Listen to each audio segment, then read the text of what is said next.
The first time Elena lifted her camera at me, I thought she was just killing time. A rich family's daughter, back in town for a few weeks, bored enough to watch the hired help sweat in the backyard. That was the story I told myself while I balanced a paint bucket near the cabin and tried not to look up. Then the shutter clicked. Not once. Twice. I turned my head, annoyed, and caught her standing under the cabin's porch overhang, rain misting the air around her like a soft curtain. She had this old film camera in her hands and a calm look on her face, like she wasn't taking pictures of a stranger at all. Like she was capturing something she didn't want to lose. "You taking photos of me?" I asked, keeping my voice light, but my chest was tight. Elena lowered the camera slowly. "Not you," she said. "Your hands." That made my throat go dry. I glanced down at my hands.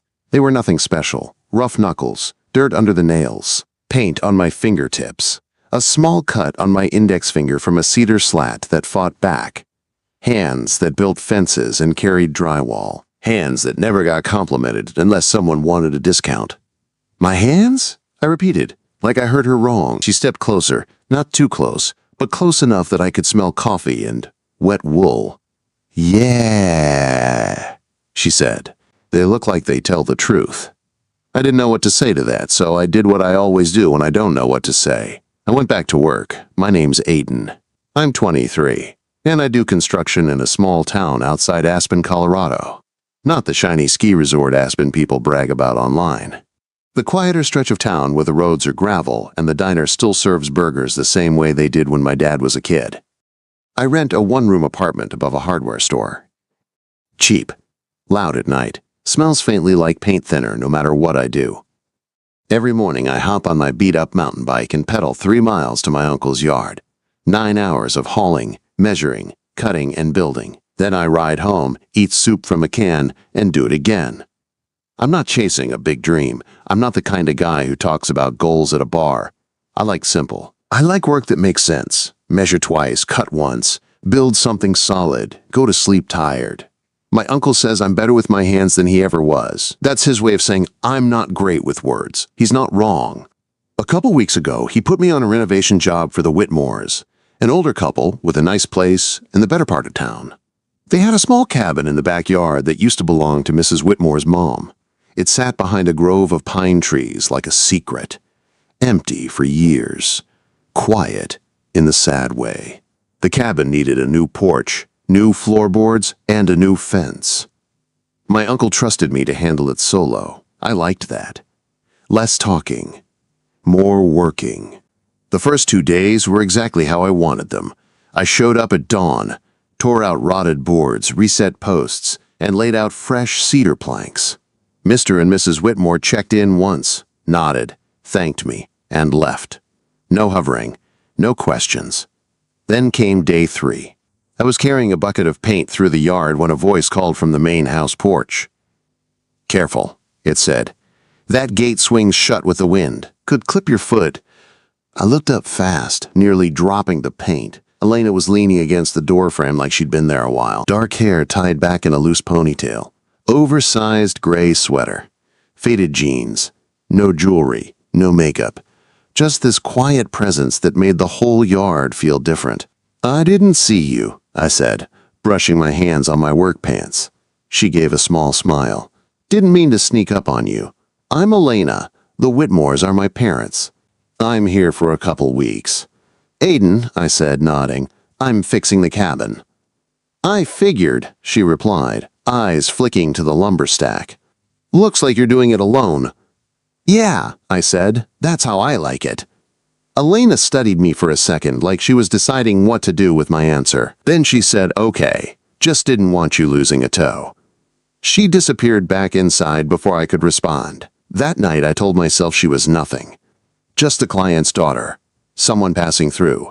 But the next morning she showed up again. I was halfway through sinking a post when I heard gravel crunch behind me. I didn't turn, assuming it was Mr. Whitmore. "Morning," Elena said. I looked over and saw her holding 2 mugs of coffee like she'd been doing it her whole life. Her hair was down today, catching the early light. She wore a flannel shirt and boots that looked like they'd actually touched dirt before.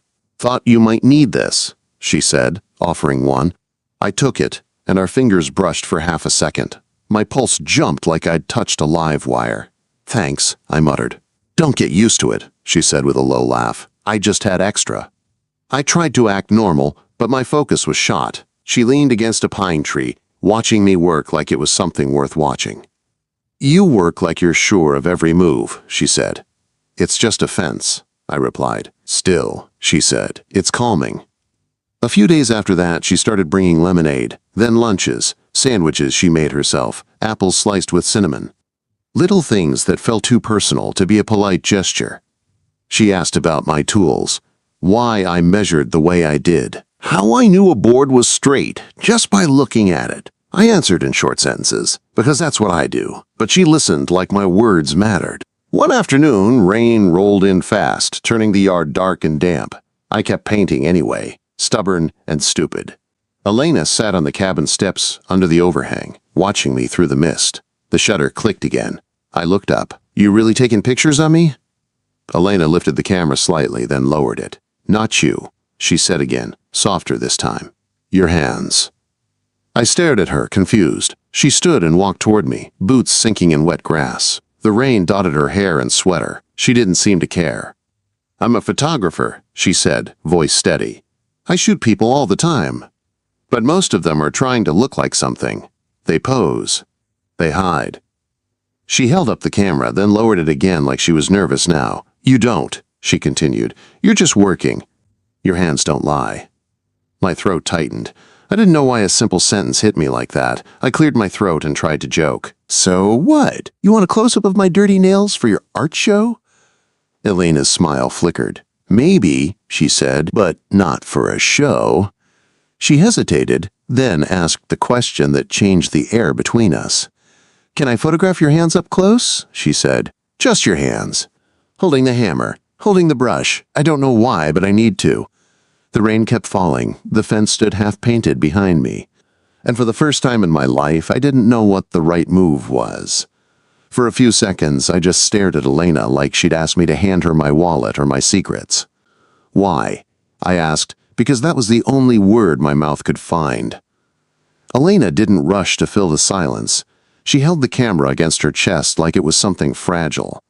The rain dotted the leather strap and made her dark hair cling to the side of her face. "I don't know how to explain it without sounding weird," she said. "Your hands look like they've lived a real life." I glanced down again. Paint on my knuckles. A scar across my thumb from a nail gun when I was 18. Calluses that never went away no matter how many times I scrubbed. Hands that didn't belong in a clean place like her Denver world. "It's just work," I muttered. Elena shook her head. "No," she said. "It's more than that. When I look at you working, I feel calm. Like something in me finally stops buzzing." That made my chest tighten, because I knew that buzzing. Mine never stopped either. I just buried it under long days and tired muscles. The rain picked up a little, drumming on the fresh cedar slats. I should have said no. She was my client's daughter. She was older, smarter, and she had a camera pointed at the only thing I'd ever been good at. I should have stayed in my lane. But her eyes weren't playful. They weren't bored. They were honest. "Okay," I said, surprising myself. "If it's just my hands." Elena let out a breath like she'd been holding it. "Thank you," she said. We moved under the cabin's overhang where it was dry. The air smelled like wet pine and fresh paint. I set my brush down carefully, like the world might crack if I moved too fast. Elena opened the back of her film camera with practiced fingers, checking the roll. The whole thing seemed old-fashioned and serious, like she cared about every shot. "I'm going to ask you to do a couple things," she said. "Just normal stuff. Hold your hammer, wrap tape around your palm, rest your hands on the fence post." Nothing fancy. I nodded, trying to act like this was normal. It wasn't. She stepped close, angling the camera, her face focused. The way she watched made me feel exposed in a way I'd never felt even standing shirtless in a locker room. "Hold it like you would when you're about to drive a nail," she said. I picked up my hammer and gripped it the way I always did. My hand knew exactly where to place each finger. My wrist relaxed. My knuckles flexed. The shutter clicked. Then clicked again. Elena's eyes narrowed slightly, like she was chasing something she couldn't quite catch. "Now hold the paintbrush," she said. I did. The bristles still damp. My fingers stained light gray from the paint. The rain outside made the lights soft and even, and Elena moved around me like she was studying a map. Click, click. I couldn't stop thinking about how close she was, how her perfume mixed with the smell of wet wood, how her breath fogged slightly in the cold air. "You always work alone?" she asked without looking up. "Most of the time," I said. "Because you like it, or because it's easier?" she asked. I hesitated. "Both," I admitted. Elena lowered the camera and looked at me. "That's what I thought," she said quietly. My throat went dry. "What's that supposed to mean?" She didn't answer right away. She lifted the camera again. "Rest your hands on the fence post," she said. I did, palms flat on the fresh cedar. My fingers spread like I was testing its strength. The shutter clicked, then stopped. Lena lowered the camera slowly. "It means you carry a lot in silence," she said. "People who like being alone usually learn to be alone." That hit me harder than it should have. I turned my gaze to the yard, to the rain sliding down the slats, to the mountains hidden behind low clouds. "You don't know me," I said. Elena's voice softened. "Maybe not," she said, "but I know what it looks like when someone doesn't believe they're worth being cared about." My jaw tightened. That was too close, too true. I tried to step back into the safe space of work. "You done?" I asked, a little rough. Elena blinked like she realized she'd stepped over a line. "Almost," she said quickly. "Just one more." She lifted the camera again, but this time her hands shook a little. "Hold your hands out," she said. "Like you're offering something." I frowned. "Offering what?" "Doesn't matter," she said. "Just trust me." I slowly held my hands out, palms up. I felt stupid, vulnerable. Elena leaned in, and the shutter clicked once. Then she lowered the camera and stared at me for a second too long. "Thank you," she said again, but this time her voice sounded different, like she was thanking me for more than a photo. I swallowed. "You're welcome," I said, and it came out quieter than I meant. The rain eased into a softer drizzle. The yard looked washed clean. Elena tucked the camera under her arm, then glanced at my paint bucket and the half-finished fence. "Do you want help?" she asked. I almost laughed. "You ever painted a fence?" She smiled. "I paint with light," she said. "How hard can paint be?" I should have said no. It was faster if I did it myself. Cleaner, less complicated. But something in me wanted her there. Wanted the company. Wanted the sound of her voice, while my hands did what they knew. So I handed her a spare brush. "Don't drip it everywhere," I warned. Elena took it like it was a prize. "Yes, boss," she said, and her smile flashed bright. We worked side by side along the fence line. The air was cold, but the movement kept me warm. Elena painted slowly at first, careful and focused, like she didn't want to mess up. She kept glancing at my hands, like she couldn't help it. "You're watching again," I said, trying to sound annoyed, but failing. Elena's cheeks warmed. "Sorry," she said. I've spent my whole life looking at people through a lens. It's strange to see someone and not want to hide behind the camera." Quote, that made me pause with my brush mid-stroke. "You hide behind it?" I asked. Elena's smile faded a little. "Yeah," she admitted. "It's safer. People can't hurt you if you're the one framing them." I nodded slowly, because I understood that too well. We painted in quiet for a while. Just brush strokes and dripping water, and the distant sound of a bird somewhere in the pines. Then Elena spoke again, softer. "I'm not here for vacation," she said. I glanced at her. "What do you mean?" She kept her eyes on the fence post. "My parents think I needed a break," she said. "But the truth is, I couldn't breathe in Denver anymore, not after." She stopped. "After what?" I asked before I could stop myself. Elena's hand tightened on the brush. Her voice came out low. "After I realized I married the wrong man," she said, "and I stayed too long trying to convince myself it was fine." My chest tightened. I didn't know what to say. Elena swallowed, blinking hard like she hated that her eyes were getting shiny. I left him 2 months ago, she admitted. And everyone keeps telling me I'm brave. But I don't feel brave, I feel empty. The drizzle turned into silence between us, heavy and real. I wanted to say something smart, something comforting, but words weren't my thing. So I did the only honest thing I could. I reached into my pocket, pulled out my worn work gloves, and held them out to her. "You're not empty," I said. "You're just quiet right now, like a room after the furniture's gone." Elena stared at the gloves like they were a gift. Then she laughed softly, watery but real. "That's the most construction worker comfort line I've ever heard," she said. I shrugged. "It's all I've got." Elena's eyes stayed on mine. "It's enough," she said. And the way she said it made my heart do something unfamiliar, like it wanted to believe her. We finished the last fence post just as the clouds split and the sun pushed through. The wet cedar glowed warm, and the world looked brighter than it had all day. Elena set her brush down and wiped her hands on her jeans. Then she looked at me and asked, almost like she was scared of the answer. "Aiden," she said, "can I take one more picture?" I blinked. "Of my hands?" Elena shook her head, slow. "This time," she said, voice soft, "of you holding mine." For a second, I thought I heard her wrong. The sun had just broken through the clouds, the fence posts still shining wet, and Elena stood there with paint on her fingers, and that camera hanging from her neck like it belonged to her more than her own breath. "Of me holding yours?" I asked. Elena nodded, but her eyes didn't look playful anymore. They looked nervous, like she was stepping onto thin ice and praying it would hold. "Just one," she said, "if you're okay with it." I should have said no, not because I didn't want to, because I did. My whole body wanted it in a way that made me feel stupid and young. But she was the Whitmore's daughter. This was their property. My uncle trusted me with the job. And Elena was leaving soon. She said she was only here for a couple weeks.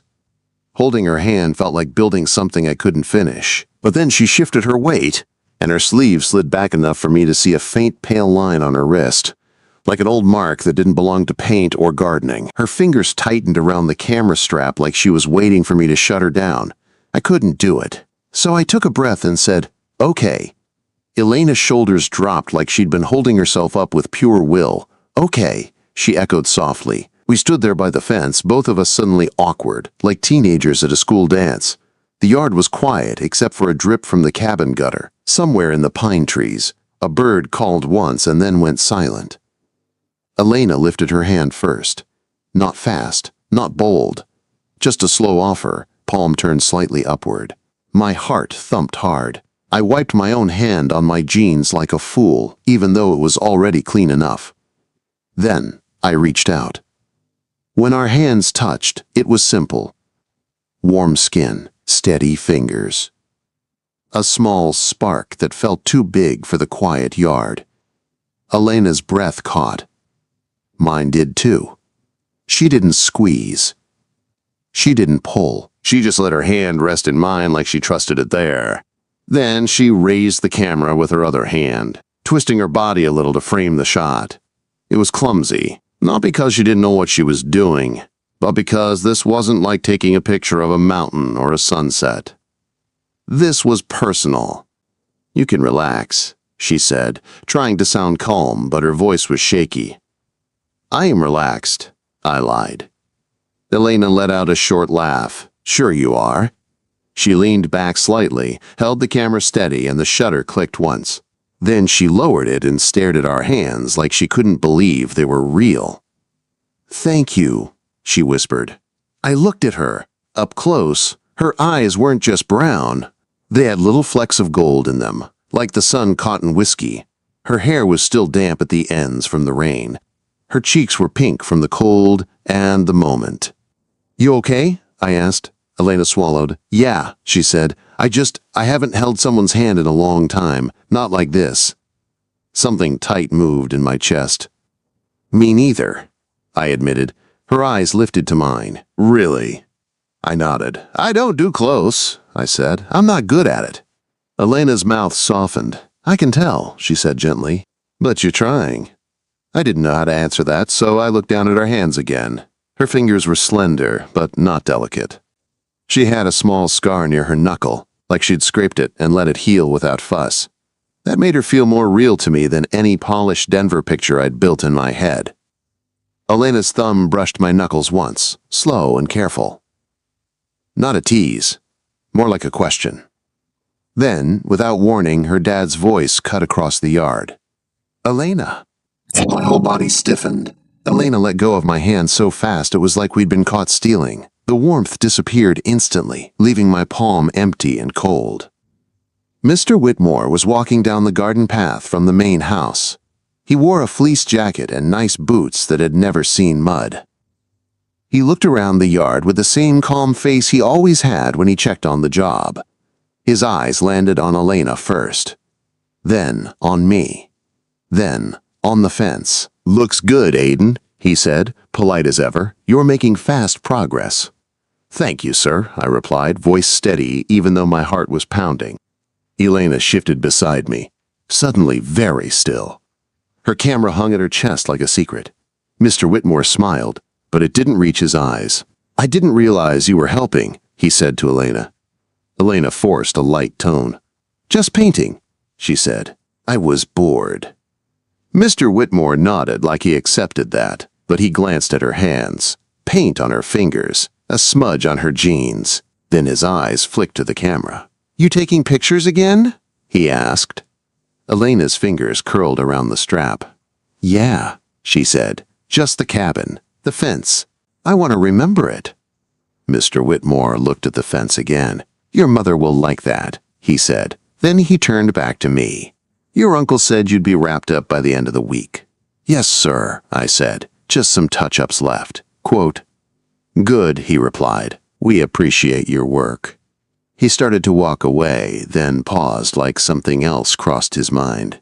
"Elena," he said, voice casual, "your mother wants you inside. She needs help with some boxes."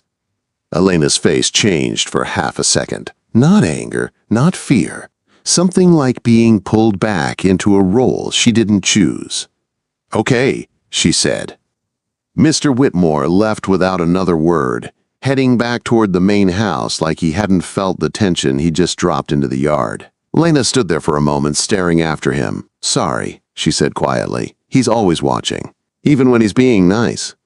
"It's fine," I said, but my throat was tight. Elena looked at me and I saw something in her eyes now, not just warmth, frustration too. "I hate that I did that," she said. "Did what?" I asked. She pointed toward the path.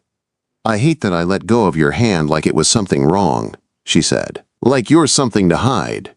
My chest tightened. "Maybe you should," I said before I could stop myself. Elena's eyes widened. "Aiden." "I'm not saying that to be mean," I said, voice low. "I'm saying it because this is your parents' place and I'm the guy they hired.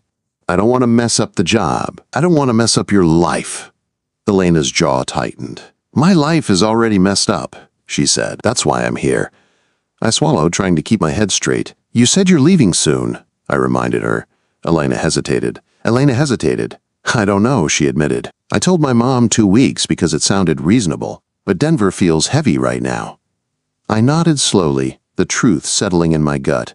If she stayed, things got complicated. If she left, things got worse. Elena took a step closer, her voice softer. "I don't want a big thing," she said. "I'm not asking you to change your life. I'm just asking you not to treat this like it's nothing." "It's not nothing," I said, and it came out rough. That's the problem. Elena's eyes held mine like she was trying to memorize my face the way she memorized light. "I'm going into town later," she said. "There's a spot by the river where the mountains reflect in the water. I want to take some photos there." I nodded. "Okay." She took another step, close enough that I could hear her breathing. "Come with me," she said, "after you finish for today. Just for an hour. No parents, no job site, just you." My heart hammered. An hour. 1 hour with her, somewhere private, somewhere real. I should have said no. Instead, I heard myself ask, "Why me, Elena?" Elena's face softened, and her voice turned quiet. "Because when I'm with you," she said, "I don't feel like I have to perform. I don't feel like I have to prove I'm okay. I can just exist." The words landed deep. Too deep, I nodded once. "Okay," I said, "I'll come." Elena let out a breath, relief and fear mixed together. "Good," she whispered. She started to turn back toward the house, then paused and looked over her shoulder. "And Aiden?" she said. "Yeah?" Her gaze dropped to my hands. "Don't wash the paint off," she said softly. "Not yet." Then she walked away, leaving me standing by the fence with wet cedar smell in the air and a promise sitting in my pocket like a weight. I tried to focus on the last touch-ups, but my hands weren't steady anymore. Around noon, my phone buzzed. It was my uncle. "You still at the Whitmores?" he asked. "Yeah," I said. He hesitated, like he didn't want to say what he was about to say. "Aiden," he said, "I need you to keep your head down on that job. Those people are not like us. You hear me?" My stomach tightened. "What are you talking about?" My uncle's voice lowered. "I got a call," he said. "Mr. Whitmore asked me a couple questions about you. Not about the fence. About you." My heart dropped. "What kind of questions?" I asked. There was a pause on the line. Then my uncle said, "He asked if you were the kind of boy who knows his place." The words sat in my ear like a nail I couldn't pull out.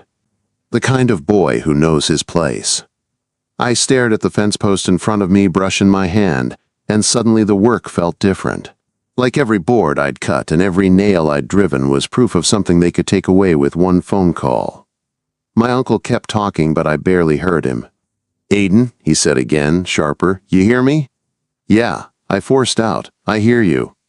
"Just finish the job clean," he said. "No drama, no getting involved. You do good work, you keep your head down, you move on. That's how you stay safe." Safe. I ended the call and stood there, the paint smell heavy in the cold air. The mountains were bright under the sun, but my stomach felt like a storm. I wanted to pretend none of it mattered, that Elena was just a girl with a camera, that holding her hand was a simple moment that didn't change anything, but my palms still remembered her warmth. By mid-afternoon, I finished the last touch-ups. The fence looked solid. Clean lines. Fresh paint. The cabin behind it finally looked like a place someone could laugh in again. I packed my tools slower than usual, not because I needed time, but because I was scared of what came next. Elena had asked me to come with her to the river. Just an hour. No parents. No job site. But now I could feel Mr. Whitmore watching me even when he wasn't there. I wiped my hands on my jeans and tried to breathe. Then I heard footsteps. Elena came down the path from the main house with her camera bag over her shoulder. She'd changed clothes, a simple jacket, dark leggings, hair loose again. She looked like she belonged in a photo, and somehow she still looked like she didn't feel like she belonged anywhere. "You ready?" she asked, like we were going to grab coffee, and that was all. I hesitated. "Elena," I said, and my voice came out rough. She stopped. "What?" "My uncle called," I said. "Your dad called him." Elena's face tightened. "What did he say?" "He asked if I know my place," I said, and the words tasted like metal. Elena blinked, and I watched her swallow hard. For a second, she looked angry. Then she looked tired. "He's like that," she said quietly. "That doesn't make it okay," I replied. Elena took a step closer. "I know," she said. "I'm sorry." I shook my head. "It's not your fault," I said, "but I need to know what I'm doing here. I need to know what you're doing." Elena's eyes held mine. "I'm trying to breathe," she said. "That's what I'm doing." I felt my chest tighten. "And me?" I asked. "Am I just a break from Denver?" Elena's eyes flashed. "No," she said, quick, then softer. "No, Aiden, you're not a distraction." I searched her face for a lie. I didn't find one, but the fear was still there. "Let's go," she said. "Please, just 1 hour. If you still want to walk away after, I'll let you. I swear." I didn't want to walk away. That was the problem. So I nodded. "Okay," I said. 1 hour. We didn't take my bike. We took her car, a dusty SUV that didn't match the Whitmores' polished lifestyle, like she wanted something normal too. She drove down the winding road that led past pine trees and open fields, the air bright and sharp through the cracked window. At first, we didn't talk. The silence wasn't empty. It was heavy with everything we weren't saying.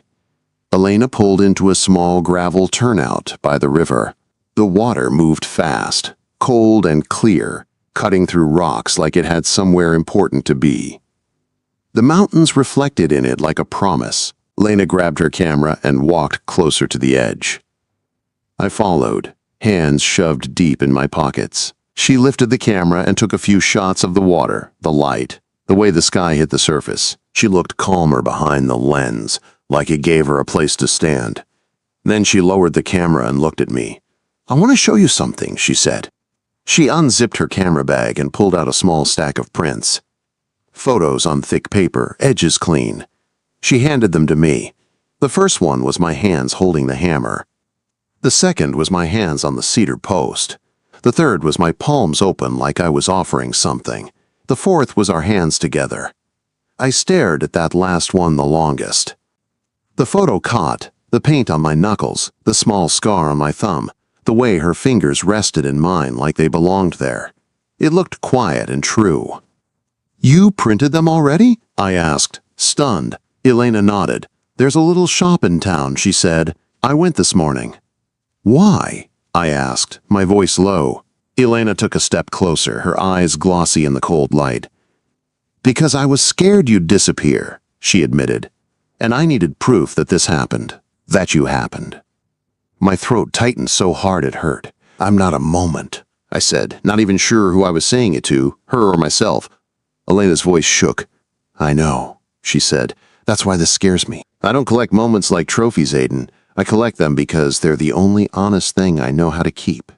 I stared at the pictures again. My hands didn't look rough in the prints. They looked steady, like they could hold something without breaking it. Elena reached for the last photo, the one of our hands. "I have to make a choice," she said, quiet. "What kind of choice?" I asked. Elena looked away toward the river. "My parents want me to go back to Denver," she said. "They want me to pretend the divorce never happened. They want me to come back polished, smiling, normal." She swallowed. "But I'm not normal," she continued. "Not right now. I feel like a house after a fire. The frame is still standing, but everything inside is gone." I stared at her. "So rebuild," I said. Elena's eyes lifted. "That's what I'm trying to do," she said. "And when I watched you work, when I watched your hands build something straight and solid, it made me want to build again too." The river rushed behind her like the world urging her forward. "And your dad?" I asked. "He's not going to like this." Elena's jaw tightened. "I'm not asking him to like it," she said. "I'm asking myself if I'm brave enough to stop letting him steer my life." I swallowed. "And where do I fit in?" I asked. Elena stepped closer until there was only a foot of space between us.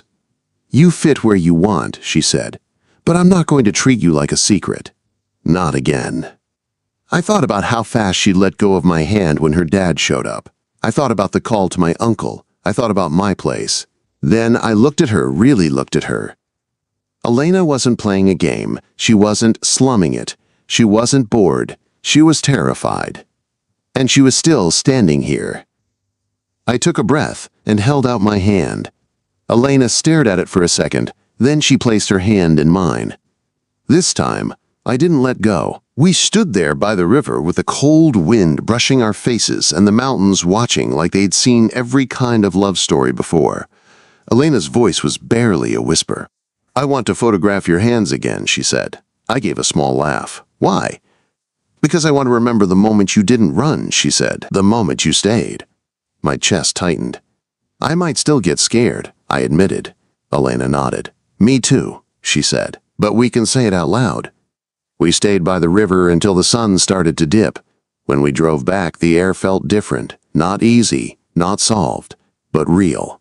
We pulled into the Whitmore's driveway just as Mr. Whitmore's SUV rolled in. Perfect timing, like life wanted to test us. He stepped out, looked at Elena, then looked at me.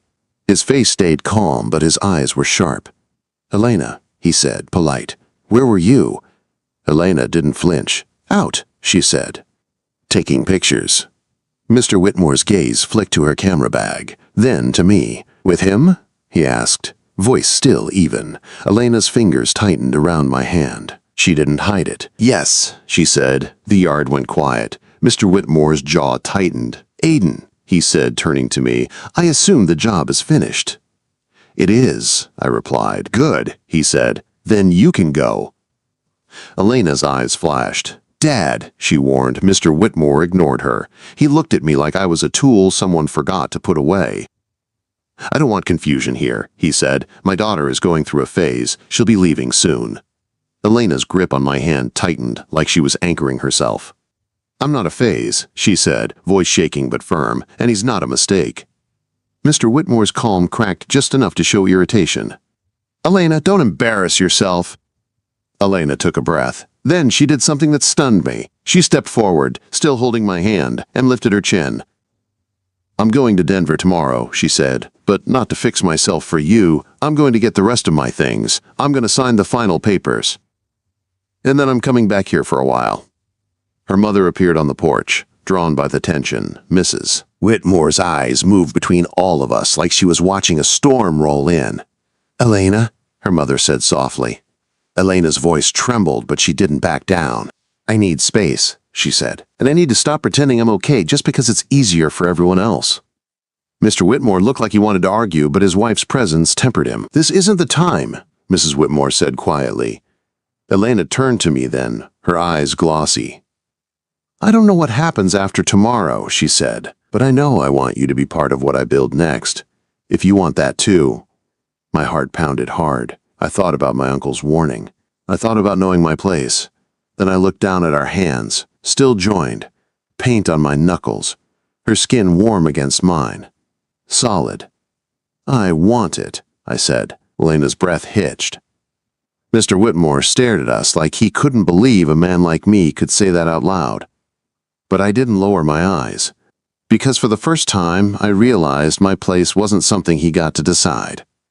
Elena squeezed my hand once, quick and steady, and as I walked away with my tools in the truck and the river wind still in my hair, I knew this wasn't the end of the job. It was the start of something else, something I would have to build carefully, one honest moment at a time. And this time, I didn't want to run.